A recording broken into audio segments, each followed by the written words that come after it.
All right, so I have a short presentation on a few things I've done here. It's just to get started. This is a picture of me about 3 years back, and my weight then, and this is my weight now. I have two parts to the presentation. The first part is I will tell you things I've done to go from this weight to where I'm at now. And it's not complicated things. I'm not an expert. I'm not a guru. I don't know a lot about nutrition. I just know a few simple things. I have 5 tips. It's like, if you know the Karate Kid movie, like you learn just a few moves, and with that you can get pretty far. So I think of it the same way. Just I know a few little things, and if you do those consistently, it seems to work, because at least it worked for me. And on the second part of the presentation, I have like a little bit of the science of what happens in your body when you overeat, like what's going on inside and how does all work out. So going into the tips, the first one, you heard this before, but breakfast for me was like the gateway transaction that made it all happen. As soon as I started having breakfast consistently, and a balanced breakfast, everything started working out better for me. And what I did is eat a simple, balanced breakfast where you have some protein, some carb, and some fruits. My go-to is Greek yogurt, granola, and berries. It's just plain yogurt. Careful if it's strawberry or flavored yogurt that has a lot of sugar. It's not good anymore. It has to be just plain yogurt. I alternate with cottage cheese. Sometimes I have eggs in there. Very simple, but doing this consistently every single day, it breaks the trend. What happens is you're not starving for hours. You don't overeat at lunch. You have more energy to start the day. You don't eat then a chocolate croissant. It kills so many other bad things from happening if you start off the day the right way. That it worked well for me. Now people say I don't have time. It's actually harder than it sounds. Right? People tells you, but just it's still hard to do. Get every day eat breakfast. So you can prepare it the night before. I found that's a simple thing that you can do. Like for mine, I can have the berries and strawberries cut up in a little bowl, and the yogurt and the other one. So you wake up in the morning and you go, and you put them together, and then you don't want to have the granola in the fridge because it gets soggy, right? So you pour that on top, and boom. Very simple. So there's things you can do even if you do hard-boiled eggs or something. You can have them ready the night before, so you're not rushing in the morning. A few other simple things on it. So people say, I don't like the flavor, it's boring. You can add cinnamon to enhance the flavor. Cinnamon is incredible, very powerful. It has antioxidants, boosts your metabolism. It's very good for you, plus increases your sensitivity to insulin, which is good for you. It's a very, very healthy thing to add. I use Truvia, which as Sarah taught me as a natural sweetener, much better than Sweet and Low and anything else out in the market. And I happen to like the bare naked granola, so those are just my choices. So that's one thing, the breakfast piece. Second piece is I read what's on the packages of the labels. We eat a lot of packaged food. If you see me walking around the office, I'm constantly, before I eat something, I read it now. And people ask me, what do you look for on a label? And so I look at two things. I look at calories, and I look at how much sugar something has. And so just to do a test here, I'm going to pick up just a couple of the bars from one of our bowls. It's a snack size. What you should be eating throughout the day is typically 100 to 150 calories. That's a snack. If you look at the bars, so let's look at this one. This is a kind bar here. This one has 200 calories, too much. It's not something you would eat as a snack during the day. I mean, you can eat one if you like it once in a while, but it shouldn't be part of your routine. So let's look at this other one. This one, 230, too much. You may eat this before a workout maybe. You wouldn't just pick up and eat this as a part of your course of action. It's part of your routine. The third one, 190, too much. These ones have 100, that's okay.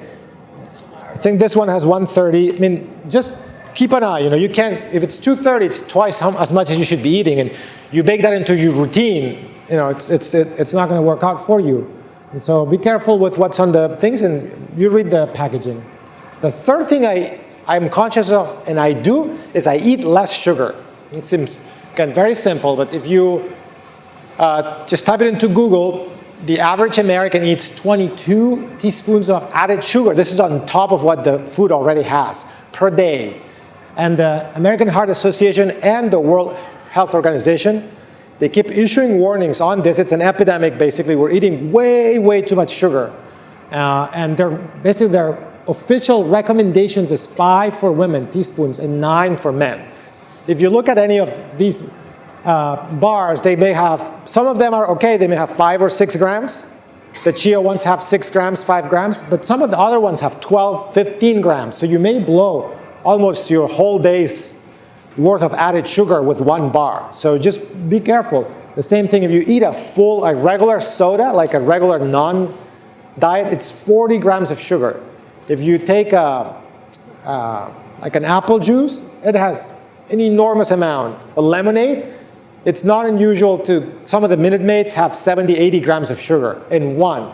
And that's already 2 to 3 times your allowed amount per day. So just watch the sugar. The fourth thing you may have heard too is I eat small amounts and often throughout the day. The idea is that your brain, it takes 20 minutes for your brain to register that you're full. So you keep eating, you can't really tell. So portion control, you have to be conscious up front of how much you want to eat. And eat enough for 2 to 3 hours. And I'll tell you more about why later on in the second part of the presentation. If you, after 3 hours, you're still very full, you probably ate too much. And the easy way to remind is this peace sign. For every meal, you should eat a portion of grains, fruits, and veggies, and protein. Every single one, breakfast, lunch, and dinner. And it's like 2 handfuls of the grains and fruits and veggies and 1 of proteins. A handful is like this much. And then you're going to be in good shape. It's an easy way to remember this. And the last thing, the fifth thing, is that I still find a way to eat things that I like. There's certain things I like. It's not fun, and you end up hating. That's why dieting, people say it's not good, not fun. I find a way to work through stuff I like, and I bring it into my diet. It's through the 80-20 rule. 80% is need food, 20% is want food. So here are some of my want foods. I like chocolate, so I found a way to add chocolate every day to my diet. At night when I sit down and I relax, I found this Ghirardelli Midnight Dark Chocolate available through our one-cart platform through Walmart at a very good price. But these, basically each tile has only one gram of sugar, 1. It's this specific one. If you buy a different kind, they have up to 5, 6 grams of sugar. But this one has 1 gram of sugar, which is awesome. I can have 1 of 2. It's no big deal. You can have, it's nothing for your overall, daily intake.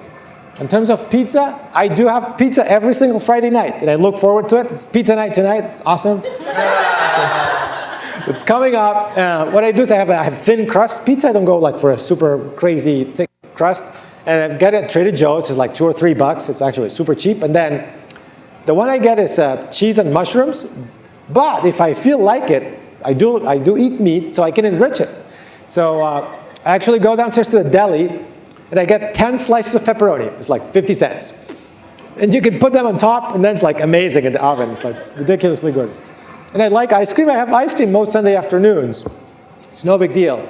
Also, people had asked me before, when you go on vacation, I eat whatever I want because that's a one-off event, and you may do it a couple times a year or 3 times a year. That's not going to destroy your diet. What really makes a difference is what you eat every day throughout the day. Every single day, the rituals is what makes it or breaks it, not a one-off event because you're on vacation. It doesn't do anything. Okay, so these are my little Karate Kid moves. If you, those 5 things. If you eat your breakfast, a good breakfast consistently every single day, if you look at the packages and watch the calories, if you watch the amount of sugar you intake, if you watch your portion control and make sure you eat a balanced meal with portion control, and then have fun with what you still like, I think for me it works, and consistently it's let me keep my weight without any trouble for now over a year. So I thought in the second part I would try to cover a little bit of what goes on in your body when you eat and when you overeat specifically. Okay, so it's all about cell demand and energy supply. So in your body, so everything, for all our muscles and brain to work, they need energy. And that energy comes from the food we eat. Everything we eat It's going to provide energy. Food gets into our stomach, and then through acids and enzymes, it gets broken down into something called glucose, right? And so the more you eat, your body breaks down, specifically more the carbs, and breaks them down into glucose. And so the more you eat, there's more and more glucose going into your bloodstream. And so this diagram represents a person eating, so you can see there's a bump in glucose at breakfast, and then maybe you eat a snack, and then you eat lunch, and then you eat another snack, and then you eat dinner. This is what a healthy profile may look like throughout a normal day. And there's this ideal range of how much glucose you should have in your bloodstream. Okay, that's also, they call it the happy zone, where you act normal, you're a good person, you're balanced. That's the ideal range. If you overeat, you take more food than your body needs, what happens is then your glucose goes higher at those periods, and it goes over the limit of how much should be in your body, over how much should be considered ideal. And so then your body is going to work, your body works very hard to keep the glucose level stable.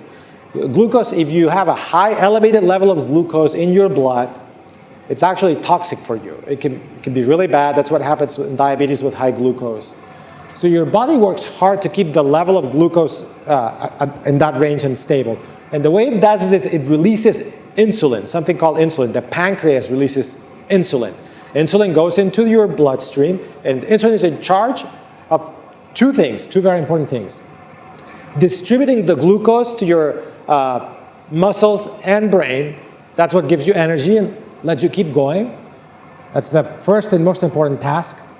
And the second task is it has to lower the level. So it distributes it to your body as needed, and then lowers the overall level in doing so.